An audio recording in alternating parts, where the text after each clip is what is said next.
Hey, what's happening? Paul Ingram here with College Center. In today's training, we're gonna need a single stick.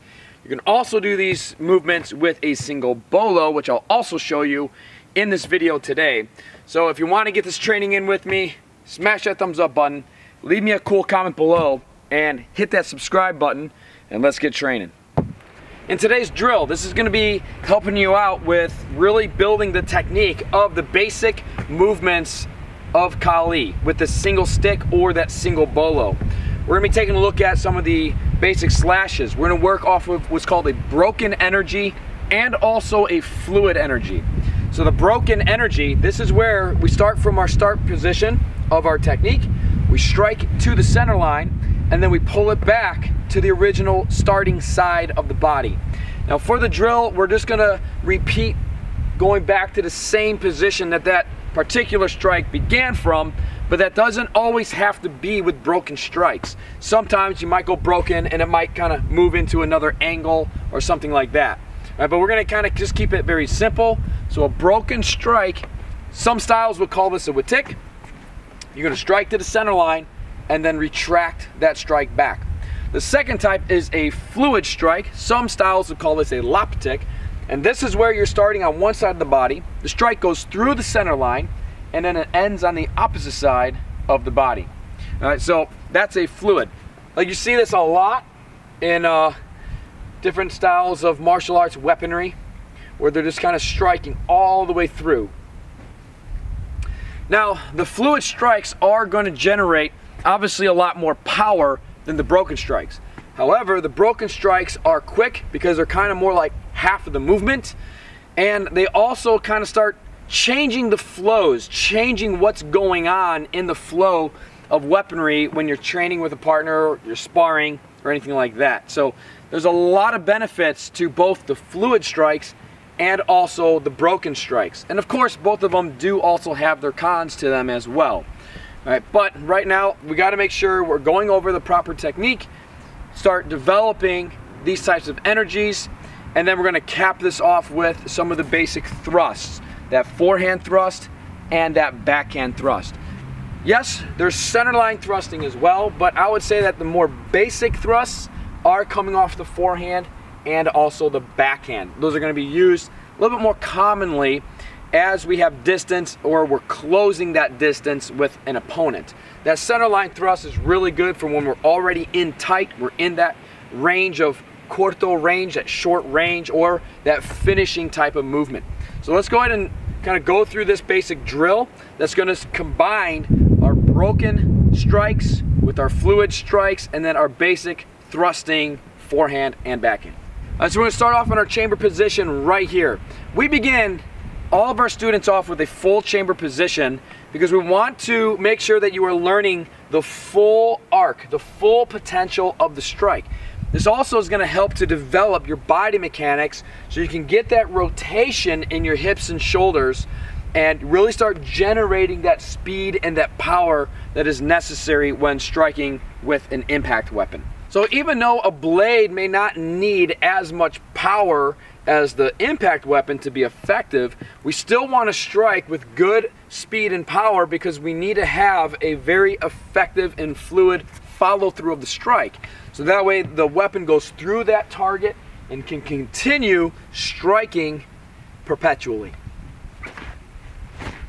So off of this chamber position of what we refer to as our angle 1, we're going to go ahead and strike a broken angle 1 first. So that angle 1 is going to the center line and then it's retracting all the way back. You're going to see how I'm touching my shoulder right here. Again, full chamber, full strike in the beginning so that way we're learning the full arc. Later on, there's different types of manipulations and things that you can do where you're going to bypass this necessarily chamber thing. That's a little bit more, I would say, on the advanced side of the technical execution of tactics. So let's take a look at this right here. We're going to go into our broken 1, and then we're going to follow that up with the fluid 1. Going to the broken angle 2, followed up with a fluid angle 2. Now let's take a look at our horizontal lines. So we're going to go into that broken horizontal on the forehand, and then a fluid, a backhand broken horizontal, and then a fluid. Now from here, we're gonna go into our angle 3, which is our rising motion, but we're only gonna focus on the fluid strike for now, and then a fluid angle 4 strike. Notice that I'm ending this in the thrusting position, and we're gonna go ahead and go to a fluid thrust of the forehand, turn that hand around, and then we have the fluid thrust of the backhand. From here, we have 1, 2, 3, 4, 5, 6, 7, 8, 9, 10, 11, and 12 movements right there. Let's go through that a few times together. I'm gonna face this way so you can follow along with the movements. Let's go through it 3 times. We'll cycle through the drill 3 times, and we'll go nice and slow. We're just gonna count it out per movement and not necessarily per angle. We have 1, 2, 3, 4, 5,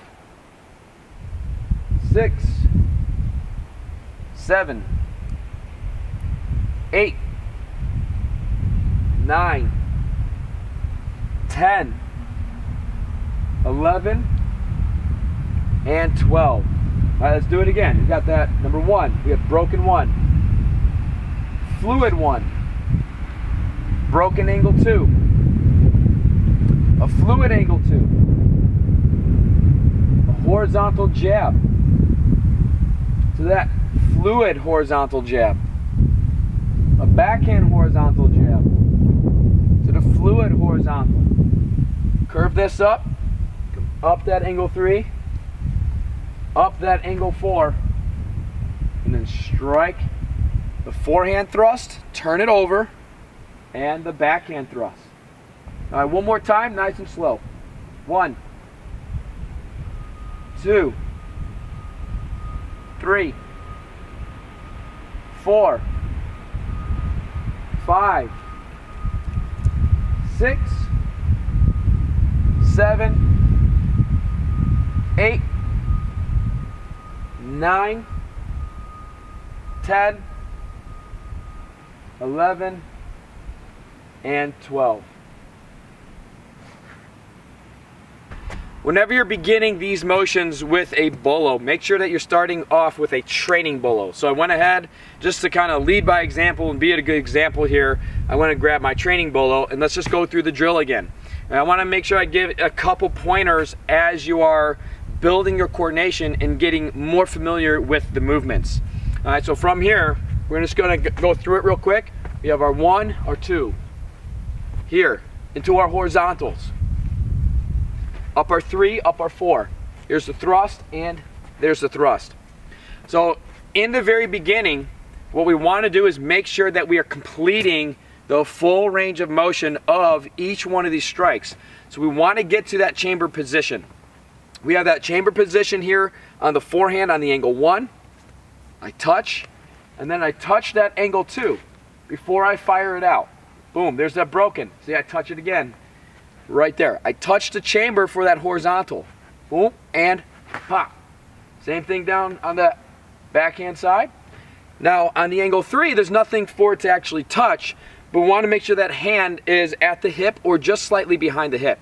We don't want to necessarily have this thing way, way far behind us. It should just be roughly somewhere around that hip spot, as if you were to turn your hand over and put it in your pocket, right? It should be kind of somewhere right along this area right here. Then we come up on that right there, and then the same thing on that angle 4. Our hand should be roughly around that hip. We don't want to start our angle 4 necessarily in front of us. We want to make sure it's behind. That way we're just learning that full range of motion right there. Make sure that you are not extending your elbow too much where you are pushing your hand out there. You want to keep your elbow bent, and you're using the mechanics from the torso, from the lats, to initiate the technique of the weapon. It's not initiating out of the arm or out of the shoulder. You want it to come out of the lats. Right there. So you're going to see how that hip and shoulder rotation is going to be very important, and then obviously keeping that elbow in a bent position so we're not overextending the strike. If we needed to get closer to our opponent or to that target, we don't extend the hand for that. We use our footwork to get closer. We use our footwork to make any of those adjustments in range. Okay, that way we are striking with that elbow bent, so if we needed to in the middle of a strike, we can always suck that thing in if our opponent captures the timing of our hand, and then we need to protect our hand. Because sometimes when you're sparring, when you're training, that's gonna happen, especially when you're training with people that are around your level or even better than you. Sometimes they're just, you know, they're gonna see that counter shot, and we gotta be thinking at least some reality in our training. And the reality is, even though it's fun to put the gloves on and put the headgear on and go at it with each other with sticks, the reality is if that was a real weapon in a real scenario, you cannot get your hand hit. Okay? Because a piece of pipe is going to not just break your hand, it's going to shatter your hand in your ability to operate any kind of weaponry, or probably to continue on. Maybe you're beast enough to continue on a fight with a shattered hand, I don't know. But I'm going to assume that I'm not beast enough to keep on going, fighting multiple people, trying to protect my family, my loved ones, when I just got my hand shattered by an iron pipe. Okay? So I like to try to think of, you know, what is the true martial skill that we're looking to achieve, and that is the delivery of the system, but also that the system, we're training it in a way that it is protecting me, it is protecting you, okay? And the system is delivering to inflict damage on the opponent. So we got to be thinking about those things all the time, because that timing, even though I might be ahead and that, you know, I thought I was ahead and I got this shot, that, you know, the tables can turn very, very quickly, and we have to be able to recognize that and be striking with mechanics that keep us in a type of position that can allow us to change that line in the mid strike and protect our hand or protect our body. So it's very, very important. And when you guys come out and train with us, or if you jump into Kali Apex, we can go a lot deeper into this type of training and how we train this particular, these methods in a manner that will keep you more protected while you are, you know, sparring and engaging or anything like that. That is what martial arts should be doing when you are training for a self-preservation or self-defense type of mindset. You should be preserving your body at all times from all different strikes and attacks. So from there again, we have that broken and that fluid. Broken and that fluid. You see how I'm initiating everything off of the body. That elbow is staying bent. Okay? I don't really care as far as, you know, your mechanics go for right now and, you know, all the rest of the things. We do operate off of 12 different striking mechanic principles here at Kali Center. Okay? We don't do 5. We don't do 10. We have 12 striking mechanic principles that we teach for our strikes. Okay? And everything, it doesn't matter if it's a slash, a thrust, everything follows those 12 principles. Okay? And that's just to make sure that we're striking with good coordination so that we can do two things. Protect ourselves, well really three things. Protect ourselves, deliver effective strikes, and be striking in a manner that we can properly, calibratedly, coordinatedly maneuver our feet and strike our weapon at the same time. Now right here on the thrust, it's the same thing. We've got to make sure that we're not overextending. Sometimes I might do this as a teaching method just to emphasize the line of that particular thrust or something like that. However, you know, the practitioner version of it, when we're really training, when we're really going through the drills that develop these tactics and techniques, you're going to see everything very tucked and very connected to the body. Remember, the weapon's an extension of the limb. So we want to make sure we're operating this thing as an extension of the limb and not necessarily a foreign object of the body. Okay? It becomes part of the body right there. Okay? So just have those couple things in mind. You know, and again, even with the thrust, it's coming out from the body. It's not just, I'm not just stabbing with my arm. The whole body is behind that. Because just like we have broken slashes and fluid slashes, we have the same thing on the thrust. We can go into a broken thrust, or we can go into a fluid thrust. Whether it is forehand or backhand, doesn't really matter. The principles still apply to all the different tactics. All right guys, work this out nice and slow. Just kind of take your time with it. think about all the movements, think about the little details, and then apply those things while you are getting your repetitions in. Guys, repetition is not the mother of all skill. Correct repetition with focus is the root to all skill. And so you got to make sure that you're doing it right, have the right mindset involved in your training, the right focus in your training, and then obviously making sure that you have the right technical. In the beginning, you're gonna make errors. We all make errors when we are learning things, and even later on when we're advanced. The curse of the advanced practitioner is that there's so much to forget, okay? And they've learned so much information that it's easy to forget some of those basics sometimes. So we have to always be cognitive in our training. It's very, very important that we're focused in, and we're giving that 100% effort, didn't say intensity, 100% effort to every single movement that we're making. And then the persistency in our training. Getting out there every day or whatever your training schedule is, and being disciplined to your training schedule. If you can't train every single day, even if you're training 2 to 3 times a week, maybe for 20-minute sessions or anything, it's what you are doing within that session that's going to make the difference or not. It's not just about, you know, oh, I'm gonna go out there and just kind of swing around and just whatever. You wanna make sure, again, you have that focus, you have that effort, you have that commitment to really perfecting your skill growth. All right, I'll catch you back here next time. I'm gonna get back to my training right now. I just wanted to kind of share this little drill with you. That way, if you're just starting off in Kali or you've been training for a while and you wanna brush up on some of those fundamentals and maybe brush up on some of that, you know, kind of more mental stimulus for the training and all that, make sure that your training's on the right track.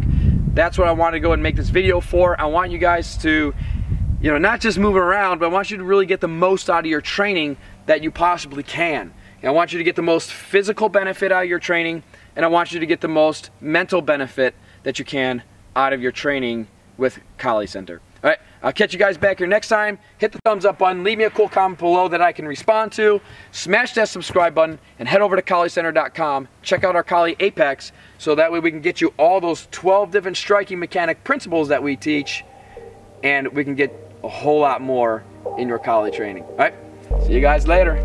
Get outside and go make nature your Kali dojo.